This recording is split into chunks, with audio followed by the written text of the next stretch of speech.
ہمارا آبائی گھر سرسبز کھیتوں کے بیچ تھا۔ ان دنوں ہم گاؤں میں رہا کرتے تھے۔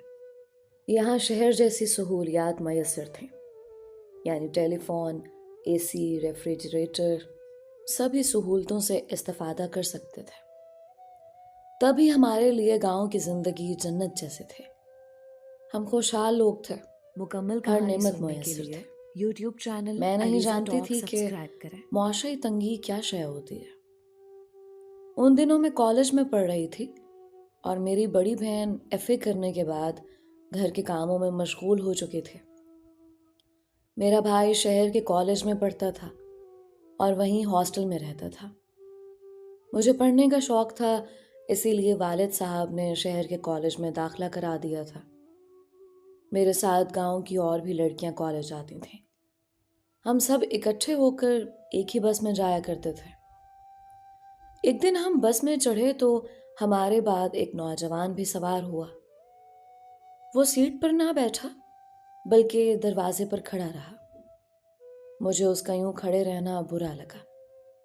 اس کے بعد یہ روز کا معمول بن گیا۔ وہ بس میں چڑھتا اور دروازے پر کھڑا ہو جاتا۔ کنڈکٹر بھی اسے کچھ نہ کہتا۔ وہ کافی خوبصورت تھا۔ اس کے انداز بتاتے تھے کہ وہ کافی اچھے گھر کا پڑھا لکھا اور مہذب ہے۔ ایک روز جب میں بس میں چڑھی تو میرے ہاتھ سے چند کتابیں گر گئیں۔ اس نے جلدی سے کتابیں اٹھا کر مجھے دے دیں۔ تب میں نے نظر بھر کر اس کی جانب دیکھا اور شکریہ کہا تو ہلکی سی مسکراہٹ جواب میں اس کے لبوں پر پھیل گئی۔ وہ مجھے اچھا لگنے لگا تھا، لیکن میں نے اپنے جذبات اس پر ظاہر نہ ہونے دیے۔ یہ بات بعد میں معلوم ہوئی کہ وہ اس بس کے مالک کا بیٹا ہے۔ ایک دن میری کلاس فیلو فرح نے ایک دوست سے کہا، لگتا ہے یہ شہزادہ اس پر فدا ہو گیا ہے۔ جب بھی اس کی طرف دیکھتا ہے تو اس کی نگاہوں سے کچھ راز ظاہر ہوتے ہیں۔ ان کی باتیں سن کر دل میں انجانی سے خوشی ہوئی، مگر ظاہر نہ کیا۔ جلد ہی فرح نے اس نوجوان کے بارے میں بہت سی معلومات اکٹھی کر لیں کہ اس کا نام میر عالم ہے اور وہ اپنے والدین کا اکلوتا بیٹا ہے۔ وہ بی اے کر چکا ہے، دولت مند ہونے کی وجہ سے مزید پڑھنے کا ارادہ نہیں رکھتا، بلکہ والد کا ٹرانسپورٹ کا کاروبار سنبھال رہا ہے۔ اس کی اپنی بائک اور کار بھی ہے، مگر کسی لڑکی کی خاطر بس میں روز سفر کرتا ہے۔ اس جملے نے مجھے چونکا دیا۔ کہیں میری خاطر تو نہیں؟ جب یہ سوچا تو خود کو ہواؤں میں اڑتا محسوس کیا۔ اگلے روز پھر انہوں نے یہی موضوع چھیڑ دیا۔ آج وہ مجھ سے مخاطب تھے۔ تب مجھے کہنا پڑا، تم یہ سب مجھے کیوں بتا رہی ہو؟ اس بات کا تعلق کچھ نہ کچھ تم سے ضرور ہے۔ وہ کیسے؟ یہ پھر بتا دوں گی، فرح نے کہا۔ اچھا یہ تو بتاؤ کہ تم نے اس کے بارے میں اتنی معلومات کیسے اکٹھی کر لیں؟ یہ باتیں میرے بھائی نے بتائی ہیں، کیونکہ میر عالم اس کا دوست ہے۔ اب میرا تجسس بڑھا۔ میں نے سوال کیا، اچھا تو وہ کس لڑکی کے لیے بس میں سفر کرتا؟ لڑکی کا نام اس نے میرے بھائی کو نہیں بتایا۔ فرح بولی، شاید تمہارے لیے آتا ہو۔ اس بات پر میرا دل تیزی سے دھڑک اٹھا۔ وقت گزرتا گیا، امتحان سر پر آ گئے۔ میں نے پرچے دیے اور اچھے نمبروں سے پاس بھی ہو گئے۔ جب انٹر میں آئی تو امی ابو نے فیصلہ کیا کہ مجھے ہاسٹل میں رہنے دیا جائے۔ اس طرح میں سفر کی تکلیف سے بچ جاؤں گی اور اپنی پڑھائی پر زیادہ توجہ دے سکوں گی۔ یوں میں کالج کے ہاسٹل میں رہنے لگے۔ ایک روز امی کا فون آیا کہ پرسوں تمہاری بہن کی منگنی ہے، آ جاؤ۔ مجھے غصہ آیا کہ بہن کا رشتہ طے کر دیا ہے اور مجھے بتایا تک نہیں۔ میں نے شکوہ کیا کہ جب پہلے نہیں بتایا تو اب میں کیوں آؤں؟ میں نہیں آ رہی، یہ کہہ کر میں نے فون بند کر دیا۔ اگلے روز شام کو وارڈن نے مجھے بلوایا کہ آپ کے والدین آئے ہیں۔ میں وزٹنگ روم میں گئی۔ امی نے مجھے گلے سے لگا لیا۔ میرا منہ بنا ہوا تھا۔ تبھی بابا جان سمجھانے لگے، بیٹا اتنا اچھا رشتہ آ گیا تھا کہ ہم نے فوراً ہاں کر دی. تم کو نہیں بتا سکے. اب ناراضی ختم کرو اور گھر چلو. ہم تمہیں لینے آئے ہیں. یوں میں ان کے ہمراہ گاؤں آ گئے. گھر آتے ہی میں نے باجی کو گلے لگایا. ایک ہی سانس میں کئی سوال کر ڈالے. کیسا ہے, کون ہے, کیا کرتا ہے, کیا نام ہے, کیا تم نے اسے دیکھا؟ بیچاری باجی میرے سوالات کی بوچھار سے گھبرا گئیں. بھائی مجھے کچھ نہیں معلوم. تم یہ ساری باتیں امی اور ابو سے پوچھو. انہوں نے ہی اسے پسند کیا ہے اور رشتہ طے کیا ہے. فرحہ کے ابو اس کے والد کے جاننے والے ہیں. وہی ان کو لے کر ہمارے گھر آئے تھے. امی نے مجھے صرف ان کا نام بتایا ہے. کیا نام بتایا ہے؟ باجی بولی, میر عالم. یہ نام سنتے ہی مجھے اپنا دل رکتا ہوا محسوس ہوا. دل نے کہا کہیں یہ وہی تو نہیں ہے. اگلے لمحے میں نے اس خیال کو جھٹک دیا کہ یہ وہ میر عالم نہیں ہے. دنیا میں کئی لوگوں کے ایک جیسے نام ہوتے ہیں. خود کو تسلی دے کر میں مطمئن ہو گئی. اگلے روز باجی کی منگنی تھی. ان کو سجا سنوار کر ہال کے کمرے میں بٹھا دیا گیا. باجی نے ہرے رنگ کا جوڑا پہنا ہوا تھا. وہ اس میں بہت حسین لگ رہی تھیں. امی نے مجھے اشارہ کیا تو میں نے دولہا والوں پر پھول نچھاور کیے اور ان کا استقبال کیا. باجی کو کمرے سے ہال میں صوفے پر بٹھایا گیا. اچانک میری نظر ایک چہرے پر پڑی. سفید شیروانی اور کلا پہنے میر عالم کو بابا جان اور بھائی کے ہمراہ اندر لا کر باجی کے ساتھ بٹھایا گیا. اس کو دیکھ کر میرا دل زور سے دھڑک اٹھا. اگلے لمحے میر عالم کی نظریں مجھ سے ملی اور میرا دل ٹوٹ کر چکنا چور ہو گیا.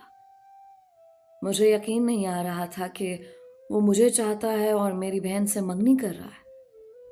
اگر اس نے اسی گھر سے رشتہ کرنا تھا تو مجھ سے کیوں نہیں, جس کی خاطر وہ روز بس میں سفر کیا کرتا تھا. میں سمجھتی رہی کہ وہ محض میرے لیے تھا. ایک حرف غلط کی سی بات تھی. وہ میرے لیے سفر نہیں کرتا تھا, محض اپنی بس میں ڈیوٹی کرتا تھا. میری آنکھوں سے آنسو بہنے لگے. میں نے اپنے آنسو صاف کیے اور باجی کی طرف دیکھا. ان کا گھونگھٹ نکلا ہوا تھا. جب ان کے چہرے سے گھونگھٹ ہٹا تبھی میر عالم نے پہلے ان کو پھر مجھے دیکھا اور پریشان ہو گیا. اب وہ کبھی اپنی ماں کو دیکھتا, کبھی باجی کو, اور پھر مجھے دیکھنے لگتا. اس صورتحال سے گھبرا کر میں اندر آ گئی. انگوٹھی کی رسم ہونے لگے. مہمانوں کے سامنے اس کی والدہ نے باجی کو انگوٹھی پہنائی. ضیافت ہوئی, مہمان چلے گئے. میں رات بھر اپنے کمرے میں روتی رہی اور اگلے روز دل گرفتہ ہو کر ہاسٹل آ گئی. راستے بھر سوچتی رہی کہ اس کو کیسے بھولوں. جب بھی بلانا چاہوں گی وہ میرے سامنے آ جائے گا. ایک دن اور دماغ کو بتاتی ہوں کہ تم سے کوئی میر عالم نہیں ہے اور تم اس کو جانتی ہو. میں نے بتایا کہ میں رہی ہوں. تب وارڈن نے ملنے کی اجازت دی. میں نے پوچھا آپ مجھ سے کیوں ملنے آئے؟ اس نے کہا رات بھر سو نہیں سکا کیونکہ جو کچھ ہوا غلطی سے ہوا. تمہاری سہیلی فرحہ نے امی کو تمہارا نام مہروز بتایا. میں نے تمہارے رشتے کی امی کو بھیجا تھا. ان کو تمہاری بہن پسند آ گئی. تم ہاسٹل میں ہوتی ہو یہ مجھے معلوم نہ تھا. فرحہ نے مجھے بھی تمہارا نام مہروز ہی بتایا تھا. یہ بات کسی نے نہ بتائی کہ تم دو بہنیں ہو اور تمہارا نام شہروز ہے. مجھے تمہارا نام معلوم نہ تھا کہ تم مہروز ہو یا شہروز. جو فرحہ نے بتایا یقین کر لیا. میر عالم بہت پریشان تھا اور اس مسئلے کا حل چاہتا تھا. اب بتاؤ میں تمہاری کیا مدد کر سکتی ہوں؟ میں نے پوچھا. اس نے کہا تم اپنی امی کو صاف صاف بتا دو. میں نے بھی اپنی امی کو بتا دیا ہے کہ جس لڑکی سے میں شادی کرنا چاہتا ہوں وہ بڑی بہن نہیں بلکہ چھوٹی شہروز ہے. لیکن امی یہ منگنی برقرار رکھنا چاہتی ہیں. وہ شادی کرنا چاہتی ہیں اور کہتی ہیں کہ ایک بہن سے منگنی ختم کر کے دوسری بہن سے منگنی کرنا کہانی سننے کے لیے شریفوں کا شیوا نہیں ہے. علیزہ ٹاک اب سبسکرائب جو ہو گیا سو ہو گیا. اللہ تعالیٰ کی بہتری شاید اسی میں ہوگی. میں سوچ رہی تھی کہ کیا سے کیا ہو گیا ہے، لیکن اس میں میر عالم کا کوئی قصور نہیں تھا. جانے فرح نے مجھ سے کون سا غصہ اور کب کا حسد نکالا تھا. اگر وہ میرا صحیح نام بتا دیتی تو مجھے میرا محبوب مل جاتا.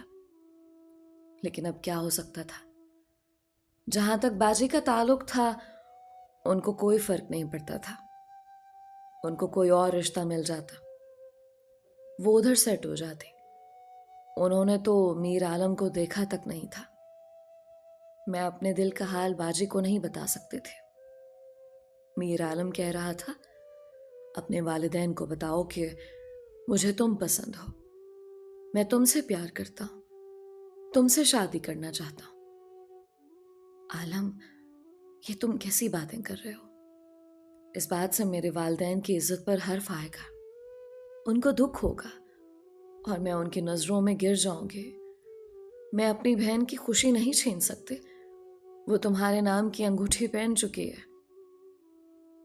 تب وہ روحان سا ہو کر بولا، ابھی کچھ نہیں بگڑا. جب تم مہاروز کو بتاؤ گی کہ یہ سب غلط فہمی میں ہوا ہے تو حقیقت کو تسلیم کر کے وہ خود انگوٹھی تمہاری انگلی میں پہنا دے گی. مگر میں تمہیں نہیں چاہتی. تمہیں کوئی غلط فہمی ہوئی ہے. اب جاؤ اور میرے والدین کی عزت رکھو. ہمارے خاندان کی پگڑی نہ اچھالو.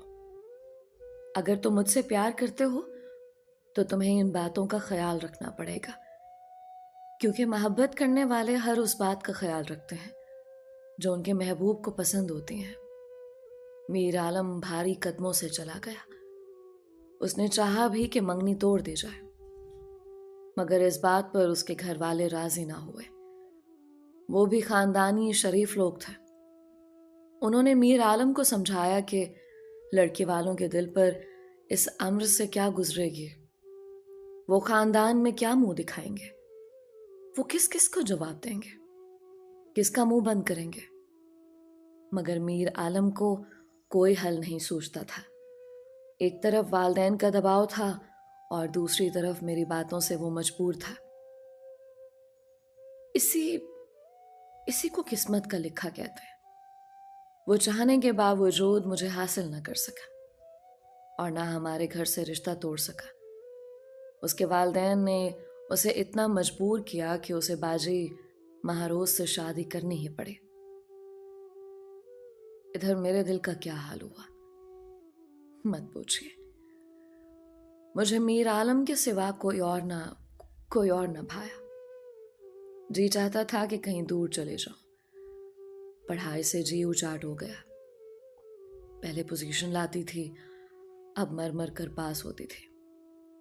تاہم پڑھائی نہ چھوڑی. جب میرے فائنل پیپر تھے انہی دنوں باجی کی شادی ہوئی. میں نے یہ وقت کیسے گزارا، کیسے پرچے دیے، میرا خدا جانتا تھا. بہرحال پرچے تو دینے تھے. رات کو چین نہ دن کو سکون تھا. جو پڑھتی بھول جاتے. سامنے کتاب رکھی ہوتی اور خیالات ادھر ادھر بھٹک رہے ہوتے. اپنی بہن کی خوشیوں کی خاطر یہ قربانی دی تھی. اپنے دکھ کا کسی پر اظہار نہیں کر سکتی تھی. ہر وقت یہی دعا کرتی تھی کہ میر عالم کو میری بہن سے اتنی محبت ہو جائے کہ وہ میرا یا کسی اور کا خیال تک دل میں نہ لا سکے. خدا نے میری دعائیں سن لی. شادی کے کچھ عرصے بعد میر عالم کو واقعی میری بہن سے اتنی محبت ہو گئی کہ ایک پل بھی اسے دور رہنا برداشت نہ کر سکتا تھا. باجی کی ذرا سی تکلیف پر تڑپ جاتا تھا. جب مہاروز میکے آتی تو ظاہر ہے وہ بھی ساتھ آتا. میں کوشش کرتی کہ اس کے سامنے نہ جاؤں. پھر میں نے یونیورسٹی میں داخلہ لے لیا اور شہر کے گرلز ہاسٹل میں رہنے لگی. یوں گاؤں سے دور ہو گئے. ایم اے کے بعد اسلام آباد کے ایک کالج میں جاب مل گئی. یوں میں مستقل گھر سے دور رہنے لگے. اب میں گھر جانا بھی نہیں چاہتی تھی. میں اپنا سایہ بھی باجی پر پڑنے دینا نہ چاہتی تھی. لیکن خدا جو چاہے وہی ہوتا ہے. میری باجی کی زندگی خوشیوں بھری اور رشک جنت تھے، مگر چوتھے بچے کی پیدائش پر وہ دوران زچ کی جاں بحق ہو گئی. اب سوال ان 4 معصوم بچوں کی جانوں کا تھا جو نہ ددھیال سے رشتہ توڑ سکتے تھے نہ ننیحال سے جڑ سکتے تھے. امی تو جوان بیٹی کے صدمے سے بستر سے جا لگیں. ان کی حالت دیکھتے ہوئے بابا جان نے میرا تبادلہ گاؤں سے نزدیکی شہر میں کروا لیا تاکہ میں ماں کی آنکھوں کے سامنے رہ سکوں. میر عالم کی والدہ 4 بچوں کو نہیں سنبھال سکتی تھیں اور نہ ہی امی ان کی دیکھ بھال کے قابل رہی تھیں. مجبوراً مجھے کالج سے چھٹیاں لے کر بچوں کی ذمہ داری سنبھالنی پڑ گئی. جلد ہی بچے مجھ سے اور میں ان سے اس قدر مانوس ہو گئے کہ ہم ایک دوسرے کے بغیر ایک پل بھی نہ رہ پاتے تھے. میر عالم بچوں سے ملنے روز ہمارے گھر آتا تھا. اس کے دل میں میرے لیے سویا ہوا جذبہ پھر سے بیدار ہونے لگا. ایک دن اس کی والدہ آئیں اور امی کے آگے ہاتھ جوڑ کر بیٹھ گئی. کہا کہ آپ کے نواسے نواسیوں کی خاطر شاہروز کا رشتہ میر عالم کے لیے مانگتے ہوں. میں کسی دوسری عورت کے ہاتھوں بچے دینا نہیں چاہتے.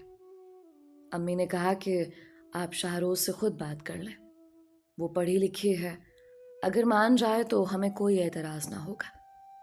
میر عالم صرف میرا بہنوئی ہوتا تو شاید یہ فیصلہ کرنا دشوار ہوتا، لیکن وہ میرے 4 بھانجے بھانجیوں کا باپ بھی تھا اور یہ بچے مجھے پیارے تھے، جبکہ میر عالم میرے ماضی کی ایک خوشگوار یاد بھی تھا. اسے حق تھا کہ وہ میرا ہاتھ مانگ لیتا.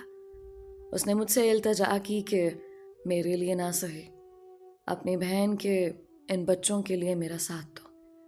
میں نے سوچ سمجھ کر ہاں کر دی. ہمارے والدین کی بھی رضا اس میں شامل تھی، کیونکہ اس طرح ایک بہت بڑا مسئلہ حل ہو جاتا اور سب کو سکون مل جاتا. میری شادی میر عالم سے ہونی تھی، ہو گئی.